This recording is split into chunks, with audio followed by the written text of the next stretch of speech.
So bago po umupo ang lahat, no, makibahagi po muna kayo sa akin, no, sa pagbabasa ng salita ng Diyos. Ito po ay napakaiksi lang.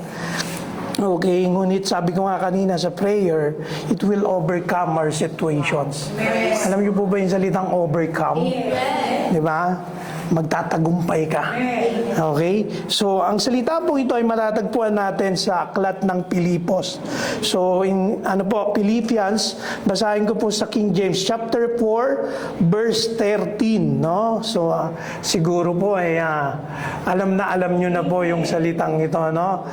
Sabi ko nga po, sabi dito ni Paul, no? Basahin ko po sa King James, I can do all things through Christ which strengthen me. Sa Tagalog po, lahat ng mga bagay ay aking magagawa doon sa nagpapalakas sa akin. Okay po, so palakpakan po natin ang Panginoon, no? Maaari na pong umupo ang lahat. Okay, so magbigay lang po ako just to short background. Ito pong ating pag-aaralan or yung pagsasaluhan natin is about kay Paul.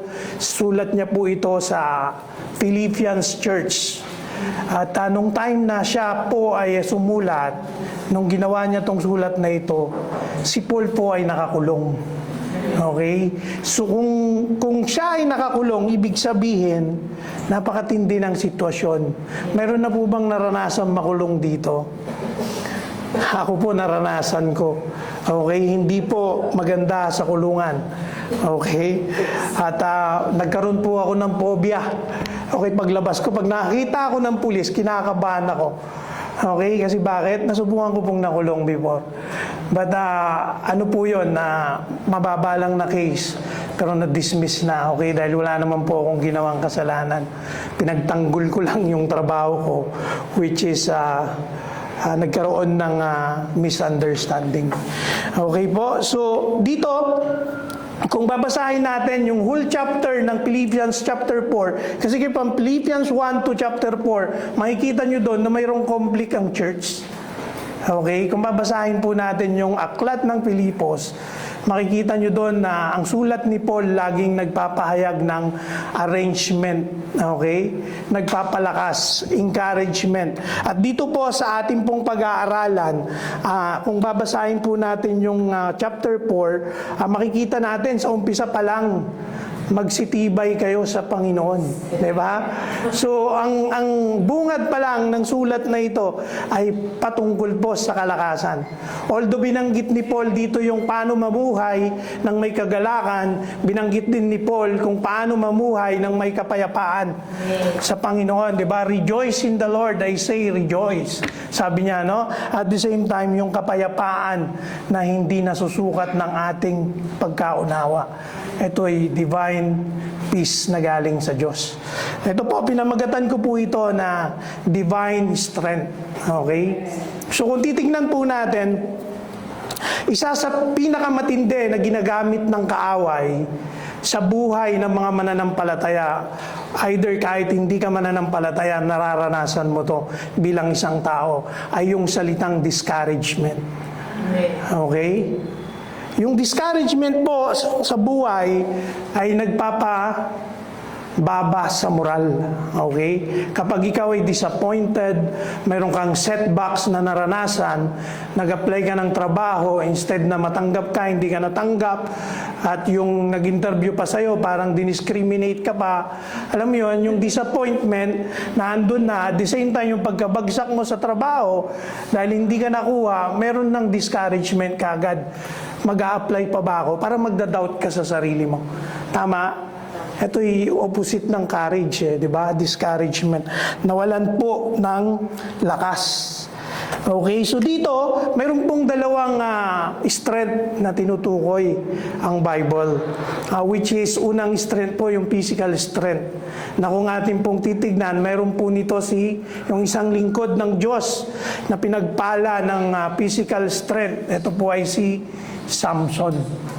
Okay, so dito, kung titignan nyo po si Samson, yung lakas na binigay sa kanya ng Panginoon ay yung imposibleng lakas ng isang tao.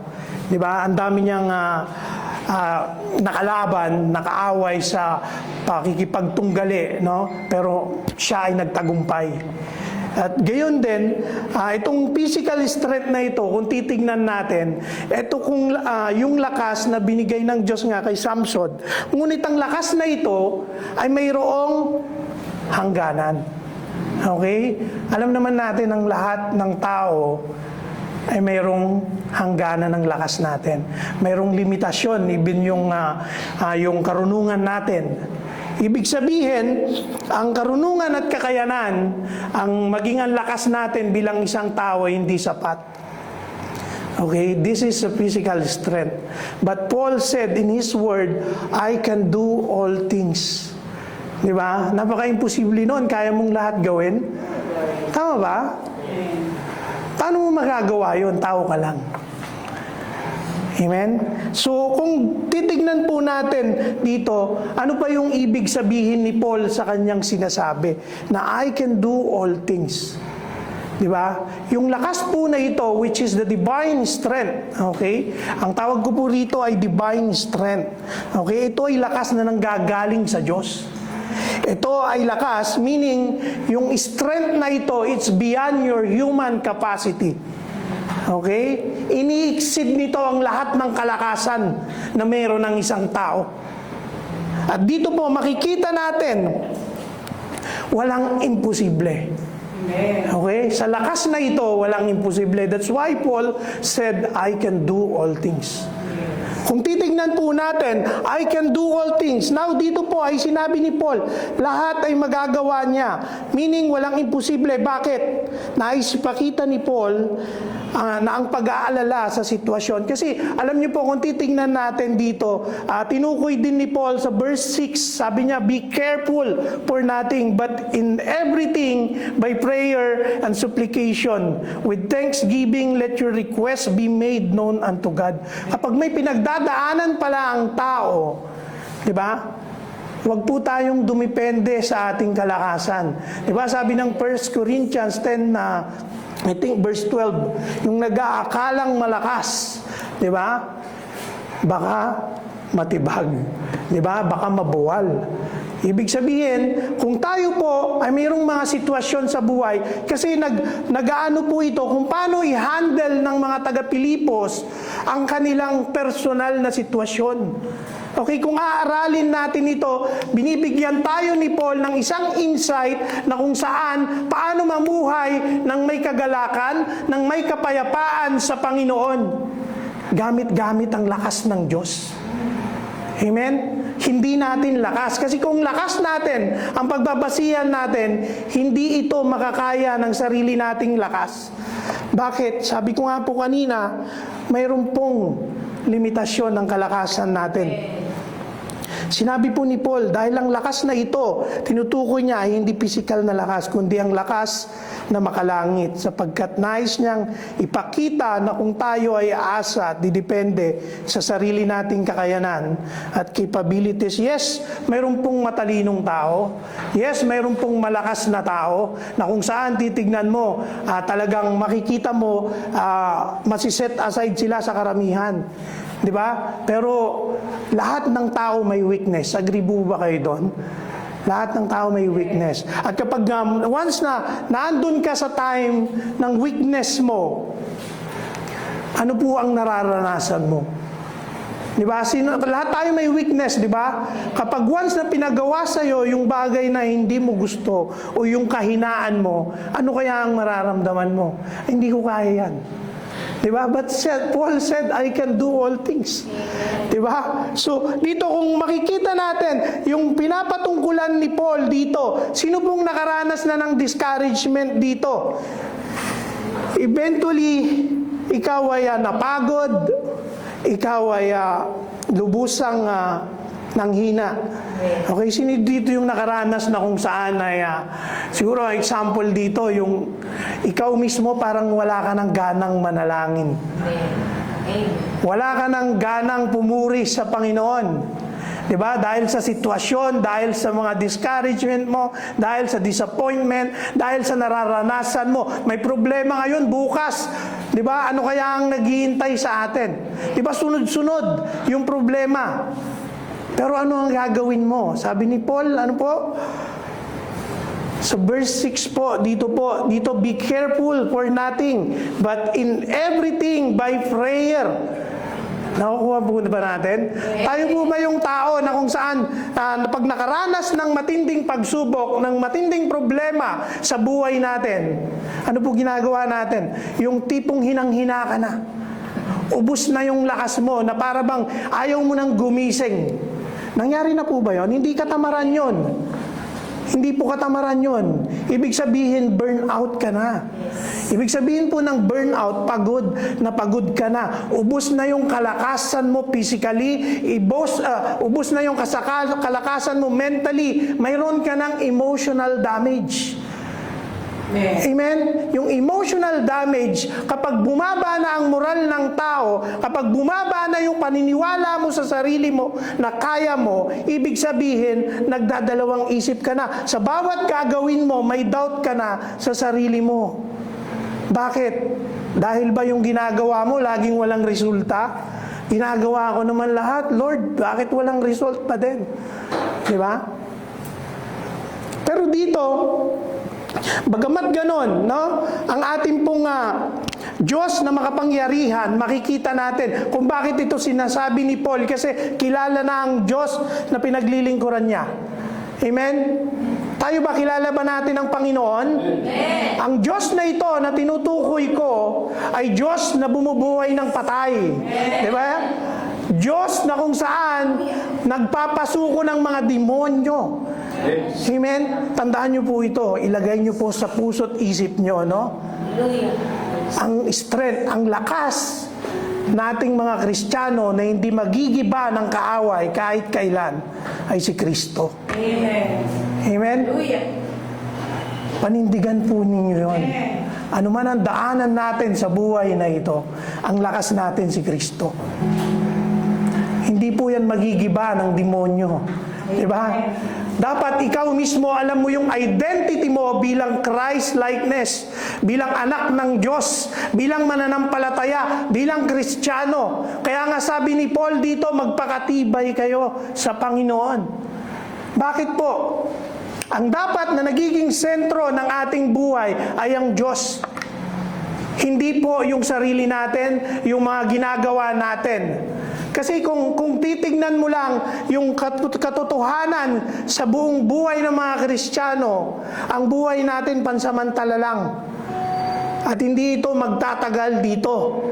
Ngayon, kung hihingi tayo ng mga bagay na makamundo sa Panginoon at nabigo tayo dahil hindi binigay, di ba isa po yung kabiguan na magbibigay lang sa'yo ng spiritual dryness. At dito po, kung titignan talaga natin ang ating pinag-aaralan, ano po ang kailangan para makuha natin yung lakas na sinasabi ni Paul?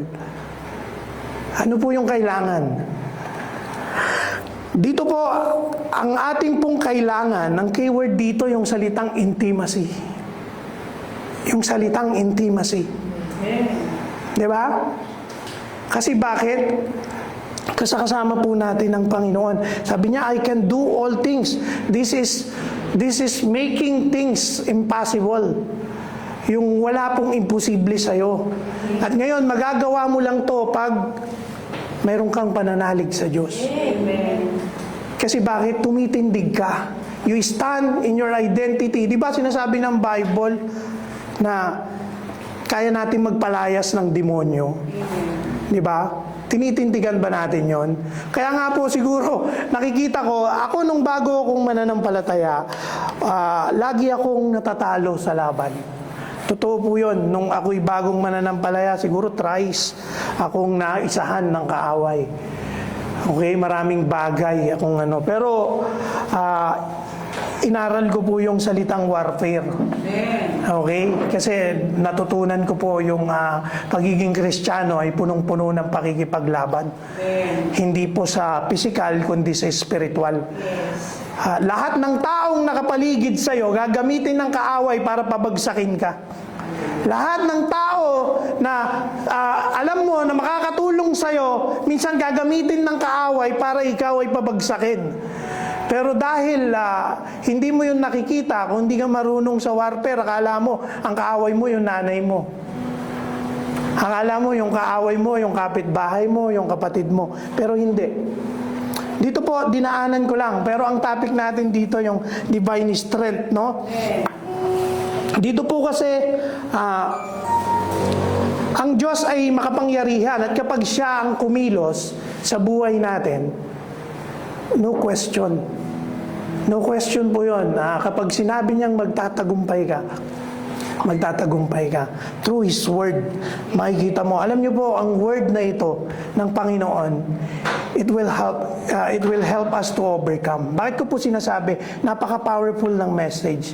Di ba? Sabi po ng ating ni Paul sa Aklat ng Korinto, no? Kung kailan ako, I think verse chapter 12 verse 10. If I'm not mistaken, check nyo na lang po dahil wala tayong no.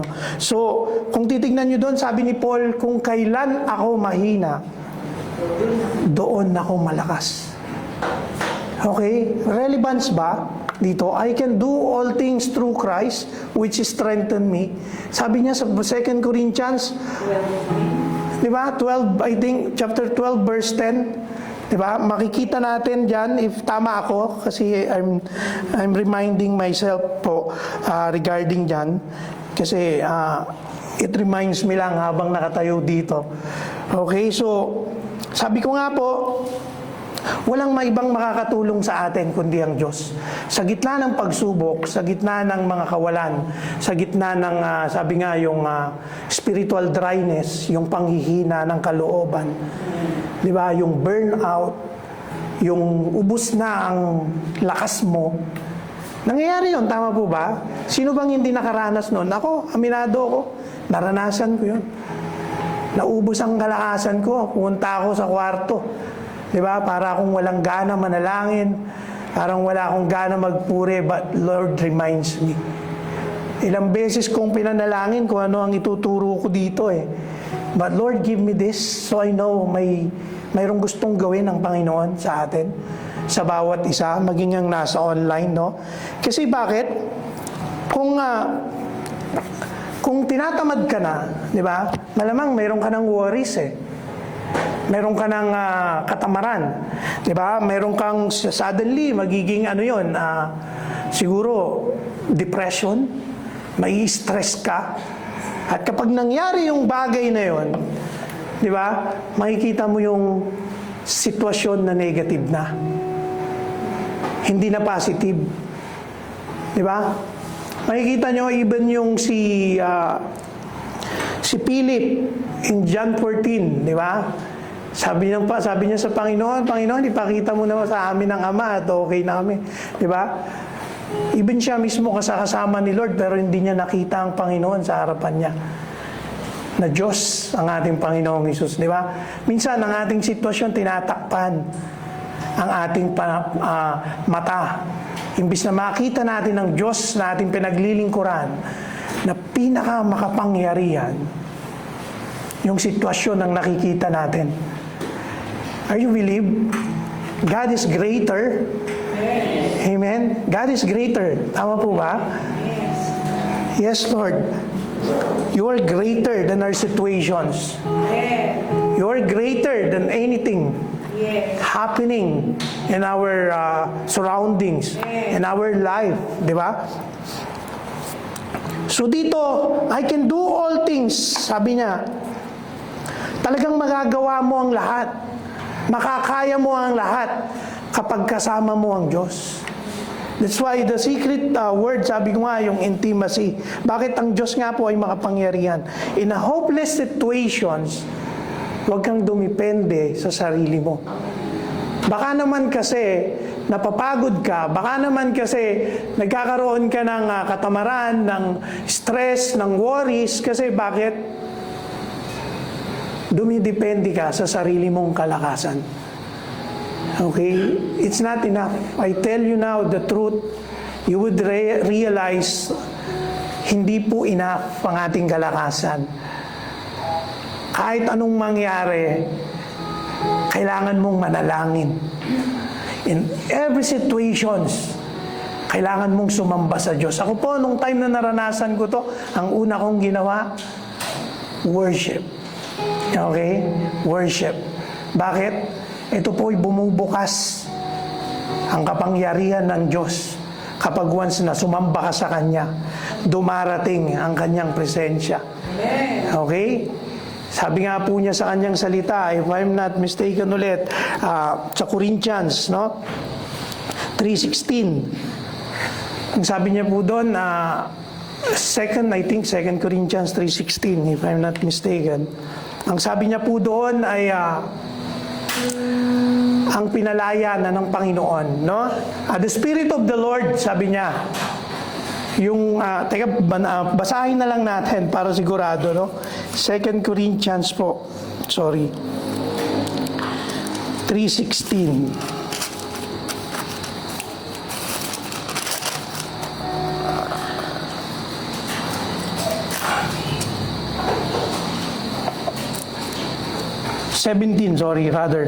Now the Lord is that Spirit, and where the Spirit of the Lord is, there is liberty.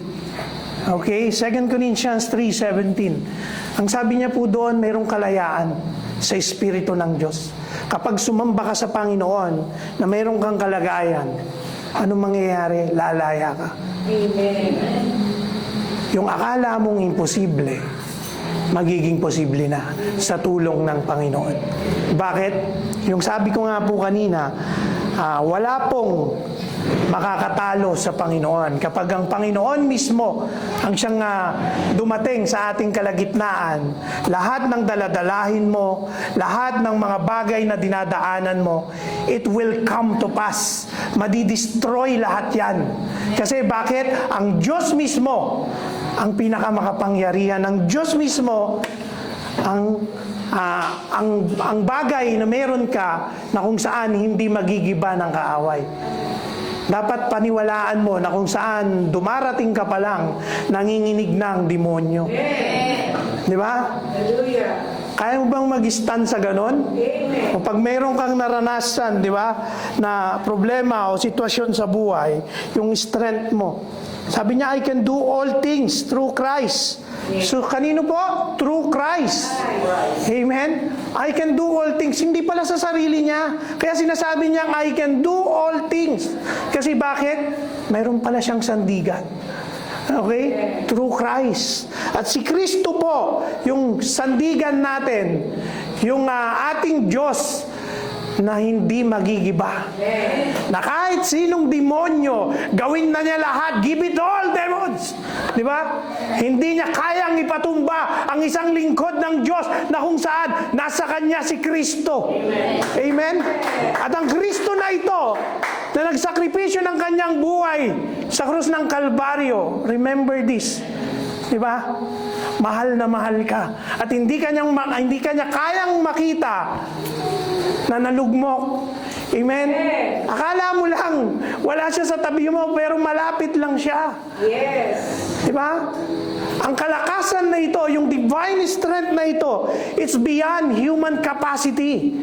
Hindi ito kayang abutin ng ating pananalig, ng ating pong paniniwala, ng ating karunungan. Kasi yung kalakasan na ito ay sa Diyos lang nanggagaling. Na kapag ang Diyos ay nasa atin, hanggat nasa atin si Kristo, hanggat nasa atin si Kristo, hindi tayo mapapatumpa ng kaaway. Amen? You remember, yung mga alagad nung nasa sa bangka sila, kasama si Jesus, ang ating Panginoon nagpapahinga, bumabagyo, sabi niya, ginising nila ang ating Panginoong Jesus. Gumising ka, Panginoon. Bumabagyo na. Diba? Ibig sabihin po nun, hanggat nandyan si Jesus sa buhay mo, hanggat kasama mo ang Diyos, marami mang bagyo ang dumating, marami mang sakuna ang dumating, hindi ka kayang palubugin ng sitwasyon na yan dahil si Kristo ang iyong katagumpayan. Amen? Si Kristo ang iyong kalakasan. Amen? So dito po, kaya through Christ, sabi niya, meaning, hindi tayo, nahihirapan tayo, dumadaan tayo sa pagsubok, may mga sitwasyon na hindi natin kontrolado. Pero ang bagay na ito, pag nasa iyo si Kristo, lagi kang magtatagumpay, kapatid. Yung kalakasan mo na hindi nasusukat sa bisikal na anyo o sa kahit anong mga bagay dito sa mundo ay si Kristo. Amen. Naniniwala ba kayo doon? Si Kristo, ang tunay na kalakasan ng mga Kristiyano. Kaya nga sabi niya dito, I can do all things through Christ, which strengthened me. Amen. Okay? So dito po ko, diba, physically nangihina ka, emotionally nangihina ka, mentally kumukupas yan, di ba? Pero ang kalakasan ng Diyos, kahit kailan, hindi po nagbago. Amen. Isa siyang makapangyarihan. Lumalang ng langit at ng lupa. Ang buhay, ibinigay niya. At kaya niya ring ibigay ulit. So dito po, kung titingnan natin yung ating pinag-aaralan, sobrang kalakasan po ito. Na kung saan, ay kung kaya mong tindigan, kahit anong pagsubok pa yan, hindi ka mabibigo. Hindi ka mabibigo. Maniwala kayo. This is the Word of God. And the Word of God is so much powerful na kapag in-internalize mo, at nilagay mo sa puso mo, yung salita ng Diyos na yan, mabubuhay sa buhay mo. Amen. At yung buhay mo na puno ng alalahanin, na puno ng pagsubok, na puno ng sitwasyon, kapag ipinagkatiwala mo sa Diyos, sumamba ka, di ba? Nanalangin ka. Hinawakan mo ang kanyang salita. Anong mangyayari? Gigiba ang lahat ng kuta ng demonyo sa buhay mo. Amen? Kailangan makita natin to. The identity of a Christian is so much powerful. We are more than conqueror. Yes. Kasi bakit? Ang kalakasan natin ay hindi pisikal, kundi spiritual. At ang spiritual na yan ay ang ating Panginoong Hesus. Amen. Hallelujah. Grabe po yung revelation nito. Kung makikita nyo, I pray to the Lord that open the spiritual understanding of each and every one. Gayon din po ang puso ng bawat isa. Kasi pag nakita natin si Lord, nakita natin kung sino siya. Ano ang kaya niyang gawin sa buhay natin, sa sitwasyon natin. Makakaya mong gibahin ng kahit sinong demonyo. Hindi ka niya mapapatumba. Siguro sabi mo, si Bro Rich nagpapatawa lang. Diba? Siguro iniisip mo, si Bro Rich nag-aano lang, kumbaga, diba? Ako, ang dami ko na rin pinagdaanan. Ba't hanggang ngayon, nakatayo ako dito? Di ba? Hindi po madali ang isang buhay Kristiyano. Yun po ang totoo. Puno ng sakripisyo, puno ng pagtitiis, puno ng sitwasyon. It's a full battle. That's why tinuturing ko yung sarili ko o sa lahat ng mga Kristiyano, we are the warrior of a great God. Di ba? Yes. Ituring mo yung sarili mo na great warrior of God. Yes. Amen. Hindi ka lang nakaupo. Diba? Kasi pag hindi ka marunong na tumingin sa Diyos, walang mangyayari. Kaya nga, trust in the Lord. Diba? Yung pattern po ng kaligtasan is kailangan marinig mo yung salita ng Diyos. Pag narinig mo yung salita ng Diyos, it will come faith. At pag dumating yung faith mo, ano susunod doon? Kaya wala po, yung transformation ng bawat tao, yung transformation ng mga Kristiyano, yung changes, minsan din nagpapatuloy. Kasi bakit? Ang susunod dapat doon, obedience. Pero yung obedience natin, kapag tapos nating nag-surrender sa Panginoon, mag-i-start na po yung kalakasan. Okay? Yung kalakasan, tayo mo si David, pagkatapos si Anoint, nasa kanya ang Espiritu ng Diyos. Diba? Isang tirador lang kay Goliath, natumba, namatay. Kasi bakit? Sabi ko nga po, the Word of God is so much powerful. If God is with you, who can be against you? Diba? So dito, kung titignan natin yung yung ating pinag-aaralan, kahit meron tayong mga sitwasyon sa buhay, kung kilala mo ang Diyos na pinaglilingkuran mo, kung naniniwala ka sa Kanya, kung nagtitiwala ka sa Kanya, na kaya Kanyang tulungan, na kaya niyang i-overcome ang iyong sitwasyon. Di ba? Kahit yung pinakamaliit na nilalang, yung pinakamahirap na nilalang, sa isang pitik ng kanyang kamay, kaya niyang baguhin ang sitwasyon niya. Even tayo, ano man ang kalagayan natin sa buhay, yung sitwasyon natin sa buhay, kapag inisip mo na ang Diyos mismo kasama mo, at kiningi mo sa Kanya yung mga bagay na kailangan mo, huwag kang sumuko, kapatid. Manalangin ka, sumamba ka sa Panginoon. Diba? Nagkukulang lang naman yung kalakasan natin pag tayo ay hindi tayo sumamba, hindi tayo nanalangin, at hindi tayo nagbasa ng salita ng Diyos. Dahil yung tatlong yon ang nagpapalakas po sa atin. Bakit? Yun po yung nagbibuild ng intimacy mo kay Christ. Di ba? Kung ang kalakasan mo ay si Christ, hindi naman umaalis sa atin ang banal na Espiritu. Bakit? Pero nangihina po, nagigrave po ang Holy Spirit kapag tayo ay hindi nanalangin, kapag tayo ay hindi sumasamba sa Diyos, kapag tayo pinabayaan natin ang salita ng Diyos na manatili lang na naandun lang sa tabi at di mo binabasa. Tama po? Every day we have revelation from God.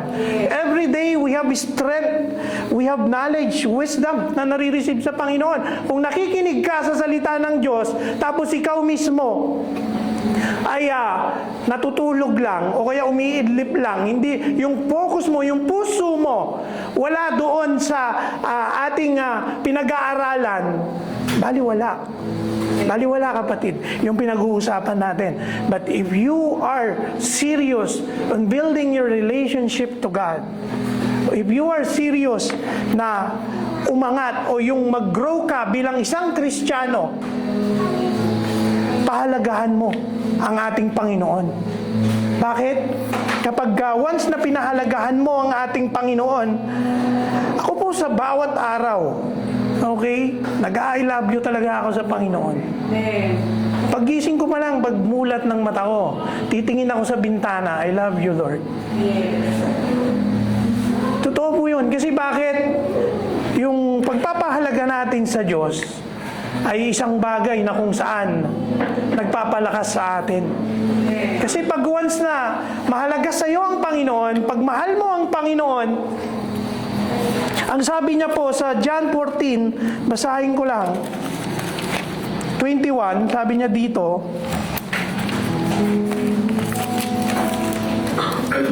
para ma-build nyo po yung intimacy, yung relationship nyo sa Panginoon na isang matatag, okay, na pananalig sa Panginoon. Verse 21, sabi niya po dito, ang mayroon ng aking mga utos at tumutupad ang mga yaon ay siyang umiibig sa akin. At ang umiibig sa akin ay iibigin ng aking Ama at siya'y iibigin ko. Nakukuha niyo po? May susi po pala para sa intimacy, no? Yung love God. At the same time, yung obedience natin. Tapos, ano po yung meron tayo? Yung salita niya. Okay? At dito, ang sabi niya dito, at ako'y magpapakahayag sa Kanya. Gusto ba nating makilala ang Panginoon ng lubusan? More than what we know now. Di ba? More than what we have now. Di ba? Ibigin mo ang Diyos. Sumunod ka sa Kanya. At yung salita niyang ito, pahalagahan mo. At pag ginawa mo yon, ang Diyos, i-reveal niya yung sarili niya sa iyo. Gusto ba natin yon? Nung una, hindi ko pa kilala ang Panginoon, pero nung time na sabi ko, gusto kitang makilala, Lord, nang higit sa pagkakilala ko sa iyo. Gusto kong lumalim talaga. Di ba? At ito yung nagbigay sa akin ng kalakasan. Okay? Hindi po tayo dapat magkulang sa Kanyang salita. Huwag kang tamarin, basahin ang salita ng Diyos.